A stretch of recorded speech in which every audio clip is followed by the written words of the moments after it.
Сайн байцгаана уу? Та бүхэндээ энэ өдрийн мэндийг хүргэе. Цэкрүүм эхлэхэд бэлэн боллоо. Өнөөдөр бүгдээрээ 2021 онд Их Британд болсон иргэн талаар ярилцсан. Ихэнх хүмүүс мэддэг гэж магадгүй, үзсэн бол гараарай. Энэ эргээс болоод арт түмний цагдаагийн албаа агчдад итгэх итгэл алдарсан бөгөөд эрэгтэй, эмэгтэй хүмүүсийн хооронд зөрчилдөөн үүсгэж Их Британийг тэр чигтэн онцлогсон. 2021 оны 3 сарын 3-ны 3 дахь өдрийн шөнө тухайн үед корона гараад хотын төвөөр бараг л хүн байгаагүй.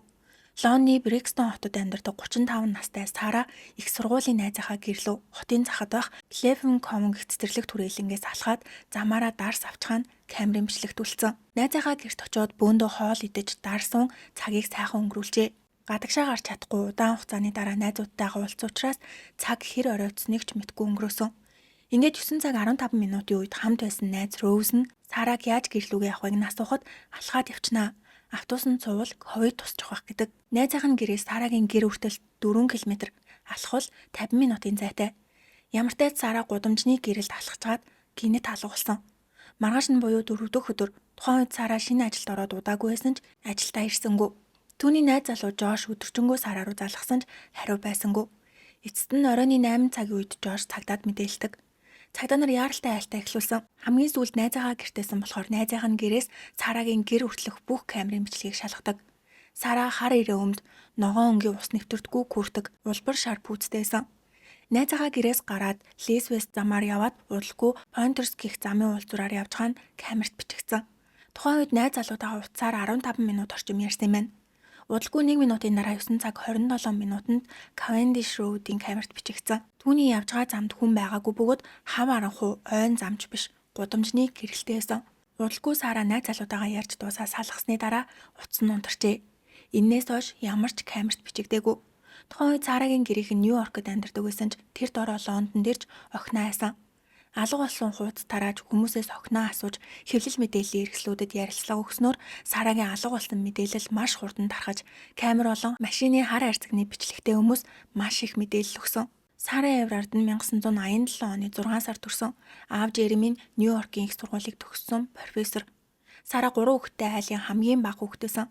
Нэг ах, нэг эгчтэй тэрээр өөрөөсөө илүү бусдаас санаа тавьдаг. Хизээж бид хэрэнд дуртай дургу. Тэр ингэсэн тэгсэн гэж ярьдаггүй. Эргэн тойрных нь хүмүүс түүнийг гомдлож, хэнийг нэг муулж, харааж өрөөж ахыг нь ганц ч удаа харж байгаагүй гэдэг. 2005 онд анхан шатны анагаах ухаанаар сурч төгсөөд 2008 онд Лондон руу нүүж маркетингийн чиглэлээр ажиллаж эхэлсэн. Сургууль алга болохоо өмнө менежерээр ажиллаж нэлээд туршлагатай тэрээр тушаал ахиж, өөр салбар руу шилжиж, шинэ ажиллаа хийж эхэлсэн байжээ. Яг энэ үеэр корона гарч гэртээ уйдж байгаад найзуудтайгаа уулзгааруулж цагийг сайхан өнгөрүүлээд гэртээ арих замдаа гинэт илбдүүлсэн юм шиг ор сургаггүй алга болсон. Сараг алга болсноос хэд хоногийн дараа маш чухал нотлох баримт гарч ирсэн нь 9 цаг 34 минутанд Сара замын хажууд нэг эрэгтэйдээ зогсож байгаа нь автобусны камерт бичигдсэн бөгөөд хажууд нь Астра гэх машин аваараа татаа зогсжээ. 4 минутын дараа 9 цаг 38 минутанд өөр нэг машин Сараг харсан. Тэр машины камерт Астра машины урд хоёр хаалга бага зэрэг онгоосон байгаа нь бичигдсэн ч бичлэгний дүрс муу байсан учраас машины улсын дугаарыг тодорхойлох боломжгүй байсан. Автобусны бичлэгч бас адилхан. Хамгийн сүүлчийн гэрч бол тэр аваар машинаа бариад явж исэн эмэгтэй жолооч Саратай адилхан хүн харсан. Тэр машины арын суудалд өөрөө орж суусан. Хүн хүчээр авч явж байгаа барьцаалагдсан шинж байгаагүй гэдэг. Одоо цагдаа нар энэ машины эзэн Саратай ярилцаад зогсож исэн эрэгтэй хэн болохыг хамгийн түрүүнд олох ёстой. Сара алга болсноос 5 хоногийн дараа 3 сарын 8-ны өдөр найз залуу Жош нь Facebook дээрээ пост бичсэн. Сара одоо болтол сураггүй хэвээрэн. Түүнийг олохын тулд энэ постыг шеэр хийж туслаарай. Үзэсгэлэнтэй хүчтэй Сараг маш их санаж ийн гэжээ. Гэр бүл найз залууд нь хэцүү ах нь ойлгомжтой. Эрүүл саруул зүг зүгээрээс гинэт алга болчоор хоолоогоор нь хоолч тавахгүй, унтч чадахгүй, зүгээр л аюулгүй байгаасаа гэж залбирч хүлээхээс өөр зүйл хийж чадахгүйсэн. Маргааш нь томоохон хэмжээний 90 анх ажиллагааг эхлүүлж хаах 205 зам дагуу ус зайлуулах станц гээд энэ авд байх бүх цөөрмүүдийг нэгждэг. Гэтэл энэ өдрийн орой 7 цагт нэг эрэгтэй баривчлагдсан. Английн Кент хотод амьдардаг эрэгтэй. Цагдаа нар камерт бичигдсэн машиныг хайжгаад Сара танихгүй эрэгтэйтэй юм ярьж явах үеэр машин өөр замын хяналтын камерт бичигдсэн байгааг олсон бөгөөд дугаарыг нь таних боломжтой байжээ.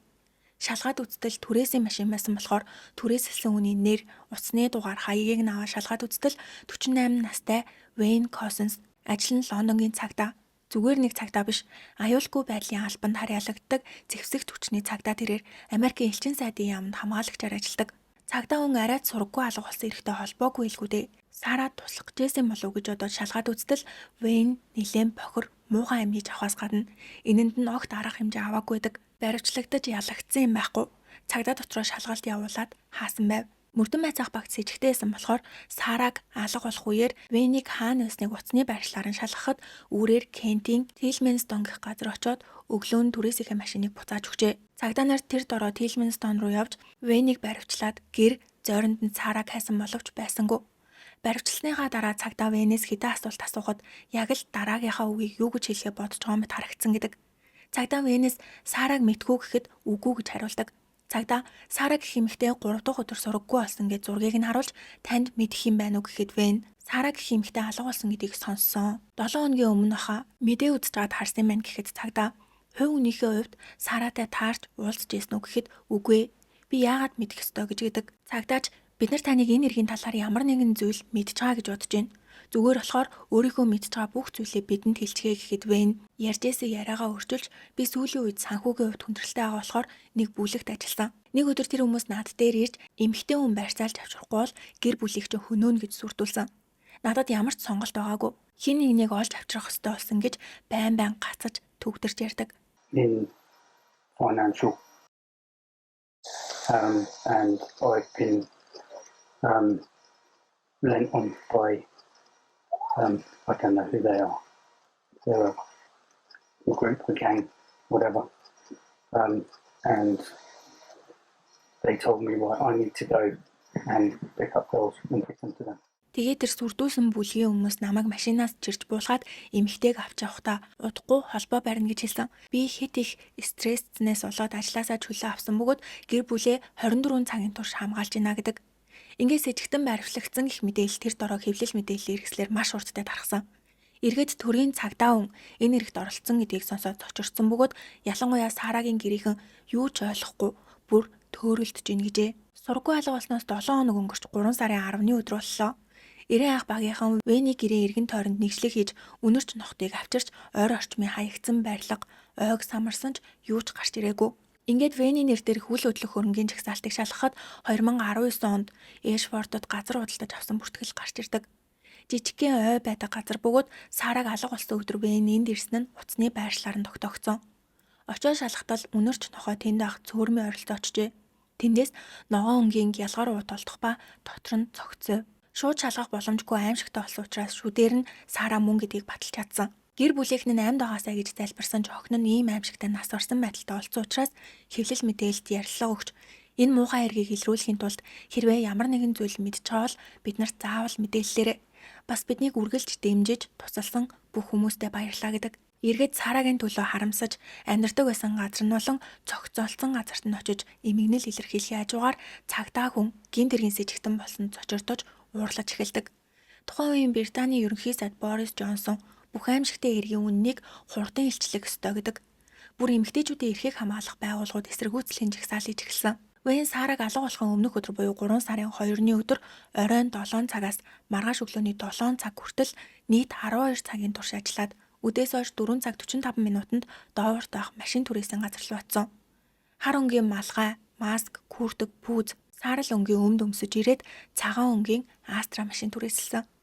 Ковидтэй байсан үе учраас маск хэрэглэх нь тийм сүртэй санагдахгүй нь ойлгомжтой. Сараг хулгайлагтахаас хэдхэн цагийн өмнө 8 цагт Вэн Лондоны Кенсингтонд байх дэлгүүр рүү орж үсний болт худалдаж авсан. Ийм үстэйж яах гэж юм бол ингээд машинаа унаад Лондоны замаар явж Сараг олж хараад машинаасаа буугаад цагдаагийнхаа үнэмлэхийг харуулж цагдаа байна. Хөл оройтой байх үед яагаад гадуур яваад байгаа юм бэ гэхэд Сара найзынхаа гэрлөө очичоод харж ийна гэдэг.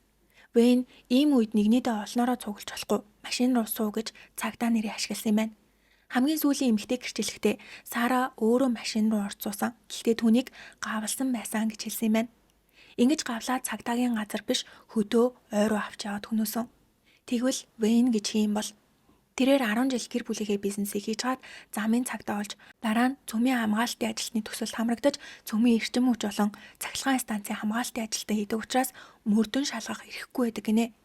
Ингээд 2018 онд Лондон хотын цагдаагийн газар ажилладаг.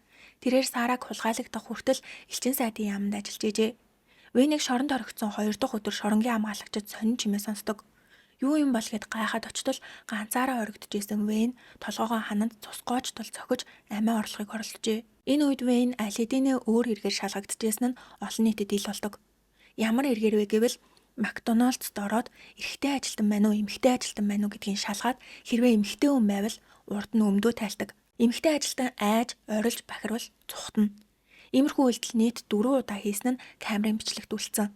Хэргийг шалгасан цагдаа нар энийг Вэн гих цагдаа хүн хийсэн гэдгийг мэдсэн ч ямар ч арга хэмжээ авч шийтгэл өгөөгүй. Ингээд хэдхэн хоногийн дараа Сарагийн хэрэг гарсан. Дахиад 2015 онд цагдаагийн газарт нэг эрэгтэй өмдөө шутлаад машин бариад явчлаа.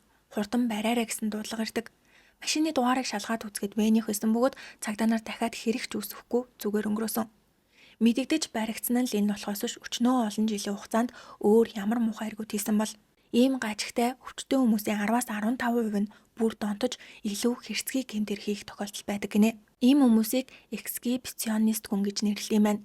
Бэлэг хэрэгтнээ олон нийтийн өмнө санаатаагаар харуулж ингэснээрээ бусдыг цочроох, айлгах, эсвэл сэтгэл ханамж авах хандлагатай бэлгийн гаж зуршил. Энэ нь зүгээр нэг хошин эсвэл согтун үний үйлдэл биш.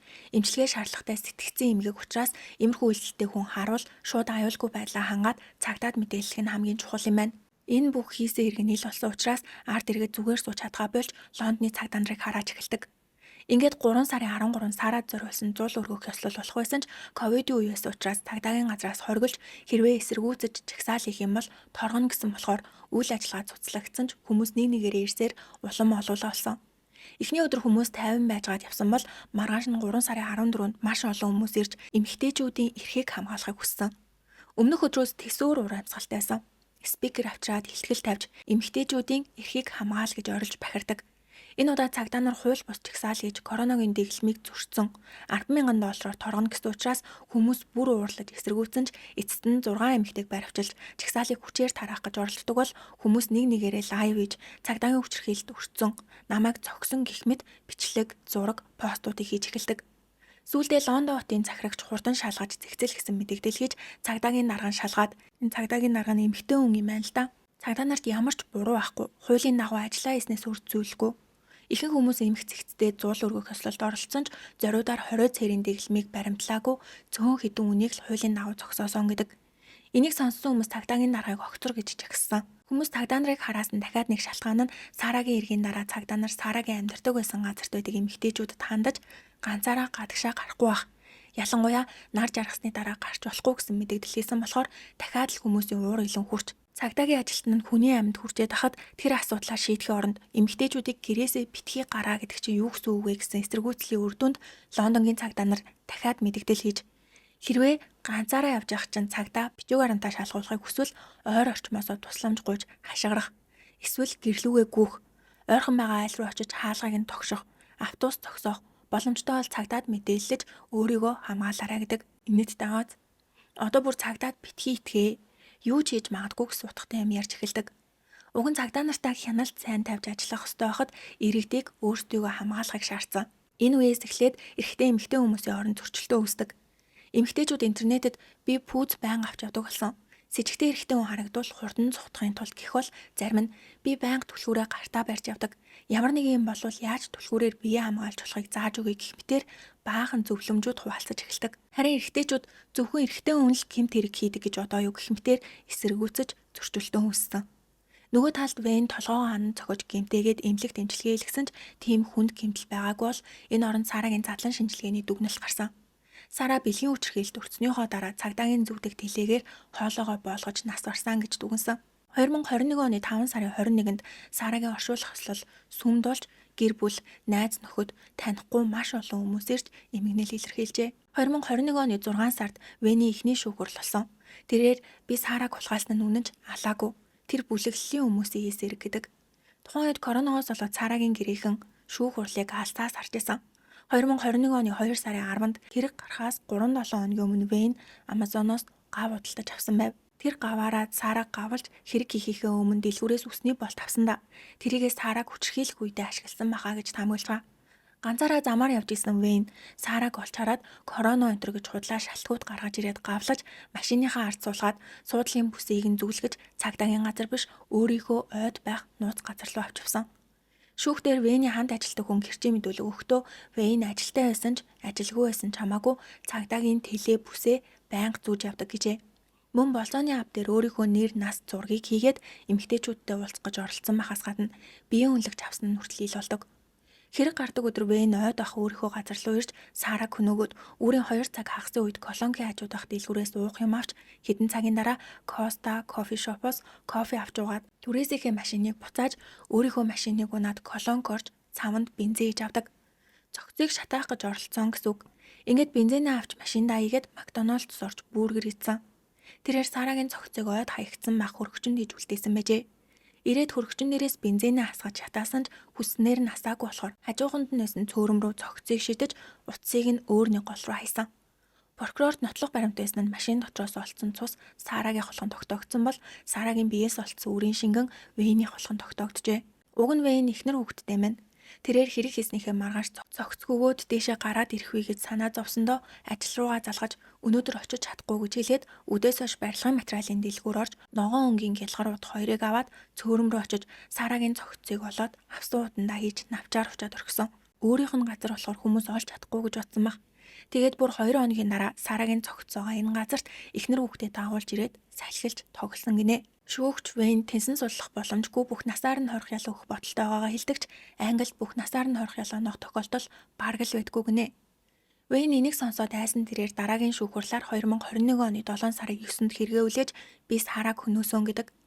Вэйний өмгөөлөгчийн зорилго бүх насаар нь хорих ялаас мултарч 30 жилийн ял болгох зорилготой байжээ. Угаасаа эргээ үлээс учраас ялыг тогтоох шүүх хурал 2021 оны 9 сарын 29-ноос 30-ны хооронд 2 өдөр үргэлжилсэн бөгөөд энэ үед хохирогчийн ар гэрэх оролцсон. Сарагийн ээж миний охин амьдралынхаа хамгийн сүүлийн мөчөд аимшигтай зүйлтэй нүр тулсан. Түүний мөрөөдөл гэрлэж ээж болох байсан ч мөрөөдлөө зэрлэгээр гიშгүүлж алдсан. Төвчгийн аргагүй цаг хугацааг өнгөрүүлж ийн гэдэг бол Сарагийн ихч шүүхтэр тасралтгүй уйлж Вэйн бол миний дүүг ямар ч үн цэнгүй юм шиг болгож хог шиг хайсан гэд уураа нууж чадахгүйсэн бол өөр хүмүүс Вэйн рүү орилж миний нүд рүү хараадах толгоогоо өрөг гэдэгч Вэйн эцээ хүртэл толгоогоо гудайлгаж хохирогчны ар гэрийнхэн рүү ганцчуудаа хараагүй. Шүүгч ялыг оноох үедээ шүүгдэгч нь олон нийтийн цагдаад итгэх итгэлийг унаасан. Хэрэгээ хийхийн тулд бүтэн сарын турш судалж бэлдсэн бөгөөд Вэйний эсрэг эмэгтэйчүүдийн ялангуяа шөнийн цагаар явах айц түгшүүрийг нэмсэн. Баривчлагдахаасаа өмнө ганцчуудаа харамссан шинж харагдаагүйгээд өршөөлгүй бүх насаар нь хорих ялуунуудыг. Цагдаагийн дарга Криста энэ үйл явдлаас олж 2022 оны 4 сард огцорсон бол чагсаалын үеэр 6 эмэгтэй баривчлагдсан да. Тухайн үед бид нар ажиллаа л хийсэн. Үндслэлтэй баривчилгаа байсан гэж хэлсэн ч эцэст нь албатлагын шинж чанартай байсан гэдгийг хүлээн зөвшөөрсөн. Ингээд болоогүй Лондонгийн цагдаа нар Вэйний олон нийтийн газар өмдөө тайлж хүүхэд эмэгтэйчүүдийг айлгсан эрхийг бүгд тоохгүй өнгөрөөсөн хэрэг байгаа. Макдоналдсоос л гэхэд 4 удаа цагдаагийн газар дуудлага ирсэн бөгөөд мөрдөн байцаалтын шатанд нийт 12 цагдаа байсны 3 нь Вэйнтэй гадаадын иргэд болон хүчирхийллийн материалуудыг хоорондоо солилцдог байсан нь ил болсон. Энэ хүмүүсийг шийдэх ёстой дахиад нэг шалтгаан нь хэрвээ тухайн үед Макдоналдс дотор өмдөө шувталж хүмүүс цагдаад мэдээлсэн даруйд цохих ёс орон шалгаж баривчилсан бол Сара амьд авах боломжтой байсан. Хэдхэн хоногийн зөрүүтэй болсон хэрэг юм байна. Энэ 3 цагдаагийн нэг нь анхааруулга авч нөгөөх нь цаашдаа сайн ажиллана гэж өргөдөл маягийн бичээд өнгөрсөн юм байна. Ямар ч шийтгэл аваагүй. Сара зүгээр л найзуудтайгаа удаан уулзаагүй яжгаад цагийг сайхан өнгөрөөж найз залуутайгаа уцаар ярьж яваад ийм новштой болсон. Бидний хинтэн ч тохиолдож болох хэрэг. 9 өнгөрөөгөө цаг ихтэй байгаа юм чинь алхаад харчий гэж шийдсэн ч гаж донтой новштой тарч буцаж ирээгүй. Бидний аюулгүй гэж утсан зүйл үнэндээ ямар аюултай байдгийг харуулж өгсөн хэрэг байсан.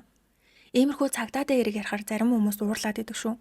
Би санаанаасаа зохиож биш бодит болсон явдал ярьж байгаа болохоор ойлгоорой манайхаа. Эцэст нь өөрийгөө л хамгаалахгүй бол хинч биднийг хамгаалахгүй гэдгийг харж байгаа.